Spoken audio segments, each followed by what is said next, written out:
Judge Rutherford died, and a new president, Nathan Knorr, took over. I remember Nathan Knorr very well. I was at Bethel headquarters for 4 years while he was president. Charles Taze Russell was responsible for the failed prophecies of 1874 and 1914. Judge Rutherford was responsible for the 1925 failure, as well as the World War II failure. Nathan Knorr, under the influence of Vice President Fred Franz, was responsible for the 1975 false prophecy. I remember how excited we all were as we studied this book, Life Everlasting in the Freedom of the Sons of God, and learned that 1975 would mark the end of the 6,000 years of man's history from the date of Adam's creation. That meant that Armageddon would come in 1975, and then the final 1,000 years of Christ's millennial reign would start. We all stepped up our field service time. Don Nelson was a Gilead graduate in 1956. He was trained for world missionary service. He is pictured in the Proclaimer's book on page 525. I remember with some nostalgia the happy days in the Kingdom Hall locally where my wife and I attended. The way the Watchtower representatives, the circuit overseers, would come by and say, edging forward and whispering confidently into the microphone, "Only 37 months till Armageddon, brothers." And then on succeeding trips, "Only 24 months till Armageddon, brothers," and "Only 12 months till Armageddon, brothers." Unfortunately, my wife and I left the Watchtower Society in 1974, which was the year before Armageddon was supposed to hit and demolish the world.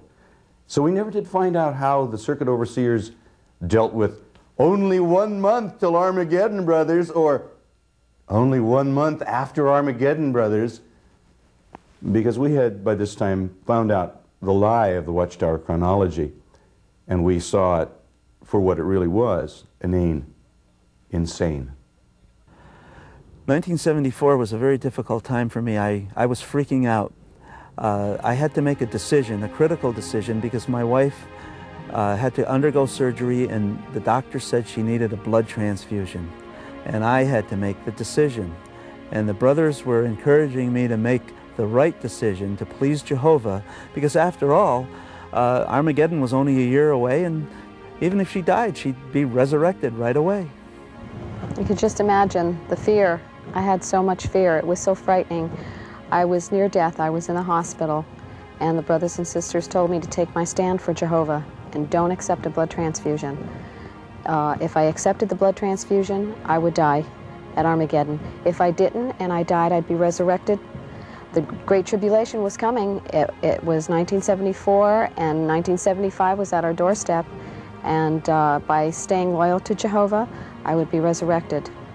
So that was the hope I was given. A few years before 1975, the elders convinced me to sell my stamp collection, which had been in my family for 3 generations. Had I kept it, it would be worth over $1 million today.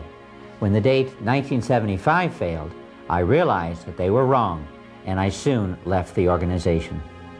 I remember how we were kept on the edge of our seats at our assemblies in the late 1960s, while the society paraded one couple after another onto the platform, who had sold their houses and goods and had gone full-time in the ministry for the few remaining months before Armageddon.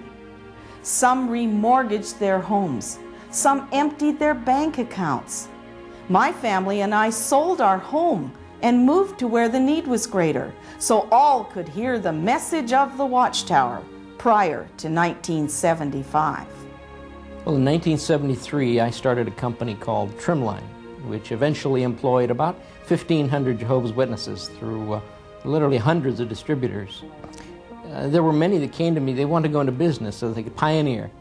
After all, 1975 was approaching.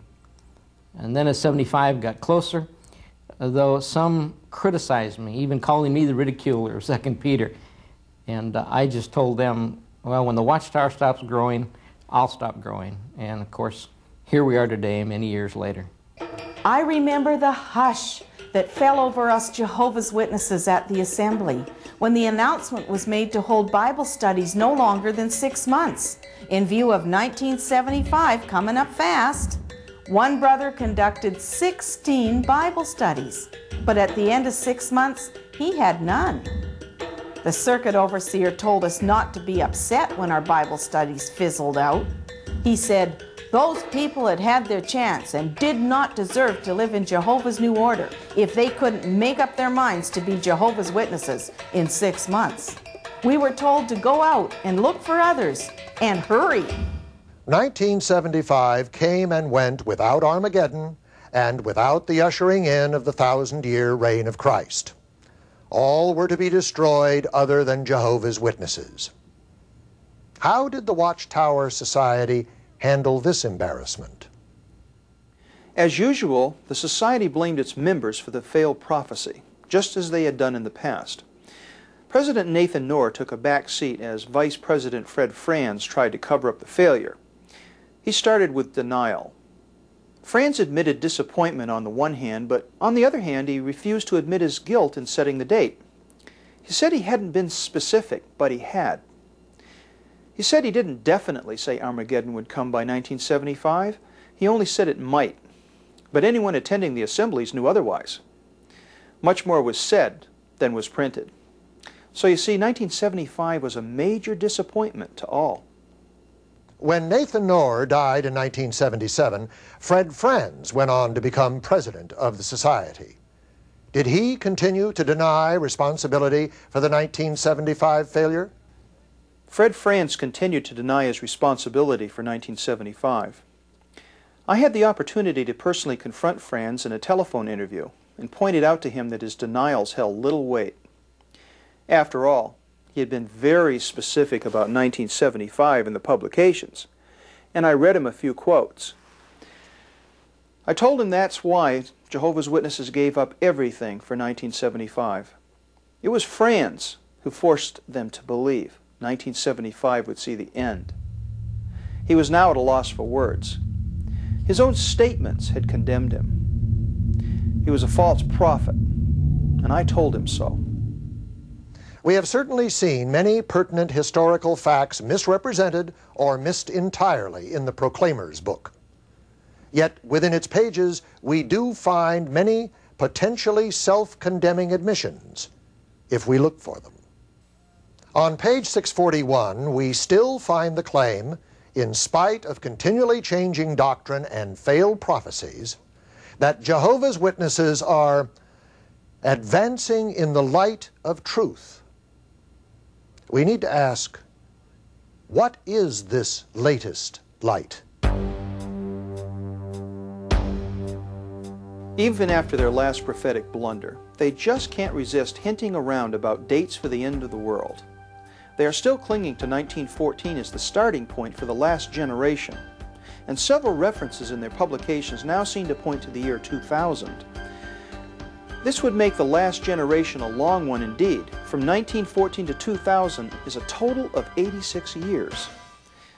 Time is the enemy of a false prophet, and they will soon need new light on 1914.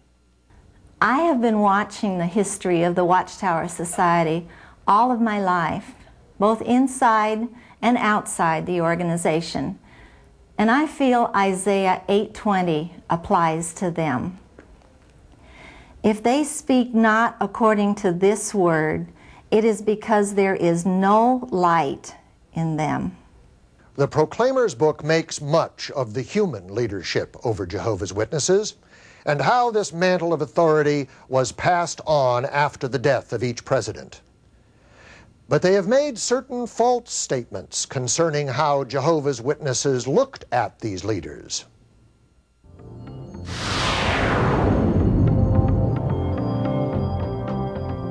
The Watchtower has blamed the People's Pulpit Association for establishing sectarianism around their founder, Charles Russell. Modern Jehovah's Witnesses may be surprised to learn that the People's Pulpit Association is the early name of the Watchtower Society in Brooklyn, New York. It was they themselves who published the claim that Charles Russell was the creature God had chosen above all others. Early followers of Russell were giving him the status and honor that amounted to creature worship. Modern-day Jehovah's Witnesses should check this out for themselves and not just swallow blindly the statements in the Watchtower literature. With so much deliberate deception going on, there is usually big money behind the work of the cults. Is this true of the Watchtower Society?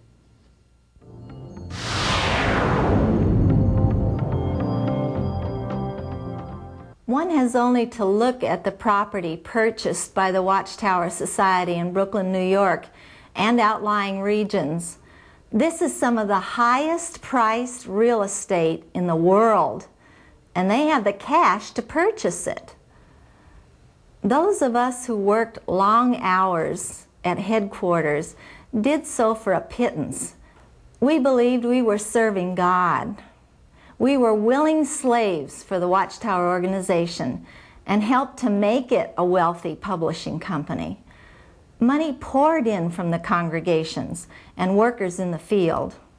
Prior to the introduction of the goods and services tax in Canada, Jehovah's Witnesses paid for their literature at the local Kingdom Hall and sold it at the doors, keeping the money for themselves. This huge volume of literature sales would have cost the society millions of dollars in taxes. Instead, Jehovah's Witnesses received new light just as the tax became law. Oh, they still pay for their literature at the Kingdom Halls, but it's called a contribution. They now shamelessly solicit funds at the doors when they place their literature, but they no longer get to keep that money.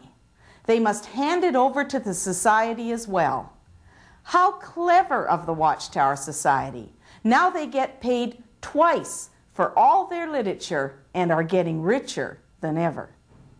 The Watchtower Society has also gone to the contribution method in the United States and other countries to rake in more tax-free money. They even went so far as to file a document in court in support of Jimmy Swaggart, a now defrocked and scandal-ridden minister who gave gifts in exchange for contributions, all tax-free. Interestingly, while they believe he is of the devil, they jump to his support when it suited them, all to get out of paying taxes. The present contribution method is a real windfall for the society. Oftentimes, the organization is not content with just soliciting donations. I have been involved in several court cases where the society has shown how unscrupulous they really are. Money is solicited from the elderly, the sick, the highly mentally suggestible, who believe that giving their money to the Watchtower Society will help them obtain everlasting life. This, in my opinion, is a horrible abuse in the name of religion.